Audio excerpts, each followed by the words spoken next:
Hey, what's up? My name's Samuel Leeds. I'm a property investor and I get a massive kick, a buzz out of helping other people become property investors as well. So in this video, here's what's going to happen. I am going to go through some common questions that I've been getting asked. The last video that I did, Q&A Sunday last week, I've had so many questions. People have been posting great questions, so I'm going to answer some questions. But here's the thing. If you want to know anything about property investing or property in general, comment your questions below. Next week, I'm going to do another video just like this where I'm going to be answering your questions. So comment below, comment below, comment below. Also, if I'm answering someone else's question and that gives like an offshoot to another question, feel free to comment that as well. Thoughts, comments below, do that. If you want me to do more videos like this, please do give me some encouragement by smashing that like button. And the more you like, the more you interact, the more content I will keep putting out there. So let's see what we've got. We've got Gons Gaming, Blacksmith Nelson, so many questions. Should I focus on one area or should I look all over my state? Okay, I would probably recommend Blacksmith Nelson, focusing on one particular area at a time. You only want to invest in an area that you know the area, you've done your market research, and if you found an area that works really well, I would just dominate that area, buy as many properties as you can, do case studies, joint venture, raise finance,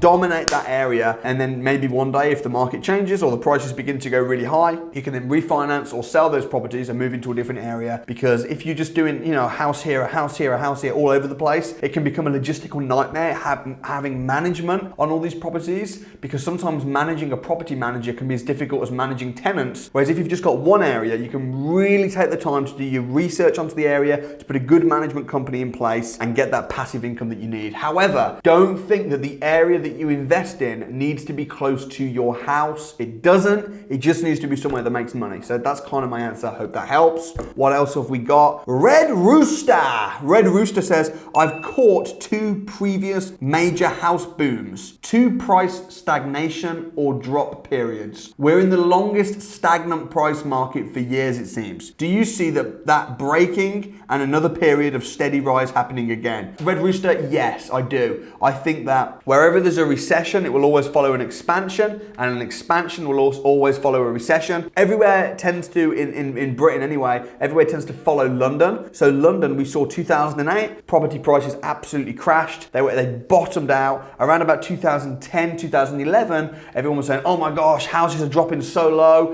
and they were all selling their houses dirt cheap. But then what happened is in 2011 in London, they picked up. In fact, they didn't just pick up, they shot up. From 2011 to 2017, property prices in lots of areas in London, they doubled over those 5 years. Woof!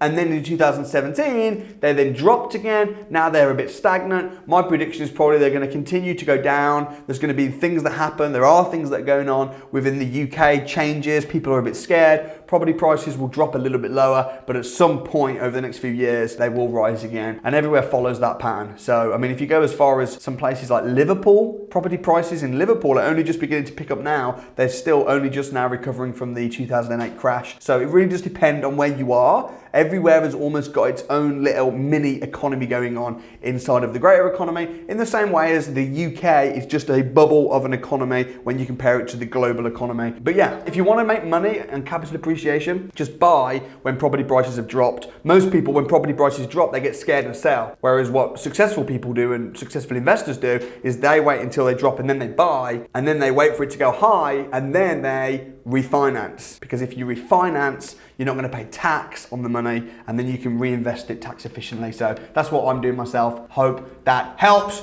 Great question. If you're enjoying this, smash the like button. Also, if you're like, oh my gosh, and you've now got a question all of a sudden, ask your question and I will answer as many as I can on the next Sunday video. Gons Gaming says, hey Samuel, quick question. Does Avivo have a dynamic pricing so it recommends you the best price for the season and changes it on all platforms, Airbnb, Booking.com, etc.? If not, are there any other good channel managers that have dynamic pricing for rent to serviced accommodation? Yes, Avivo do. I think you pay a tiny bit extra for the privilege, and they can actually advise you and guide you on exactly how much to charge. And it's, to be honest, it's absolutely brilliant. They'll tell you, depending on the season, they'll also look out for special things, events, and they'll guide you on how much to charge per night. And to be honest, I don't know how much, I think it's like £100 a month to get that advice from them, but it's so worth it when you take into account that the average rent to serviced accommodation, rent to rent deal gives you between £700 and £1,300 a month. I mean, most of my students that are doing rent to rent with serviced accommodation, they'll become financially free just from 2 deals. Sometimes they put down as little as like £2,000 to secure the deals. So I definitely pay the extra service.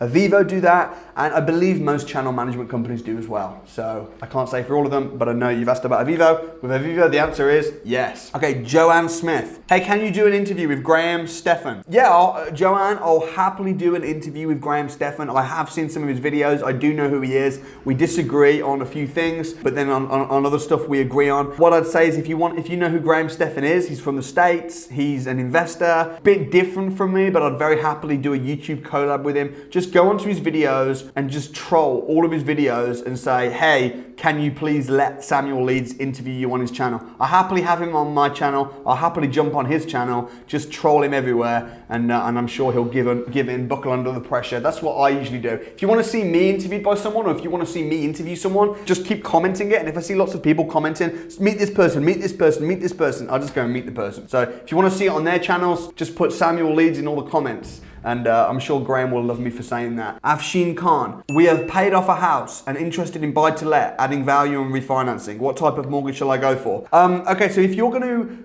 buy a house with the view to refinance it shortly after, you can do that pretty much immediately as soon as you've added value.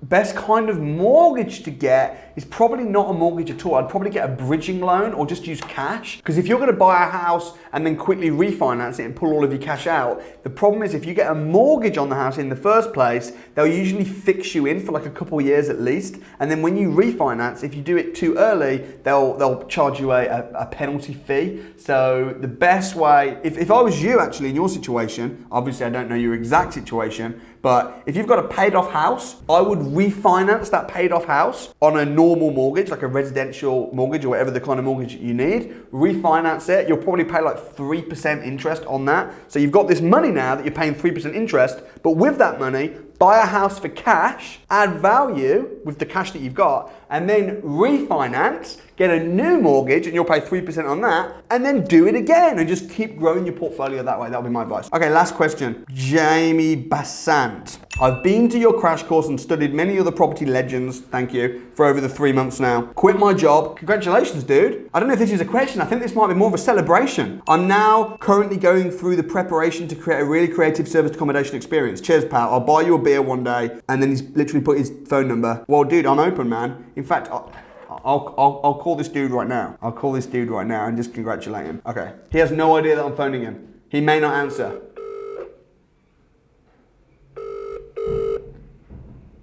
This is what happens when you comment. Hello?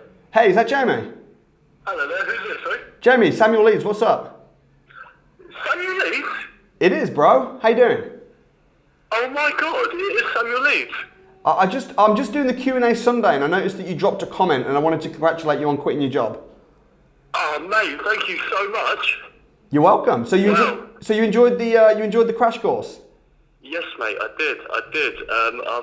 I've gone absolutely flat out into property. I'm currently working on a couple of different projects.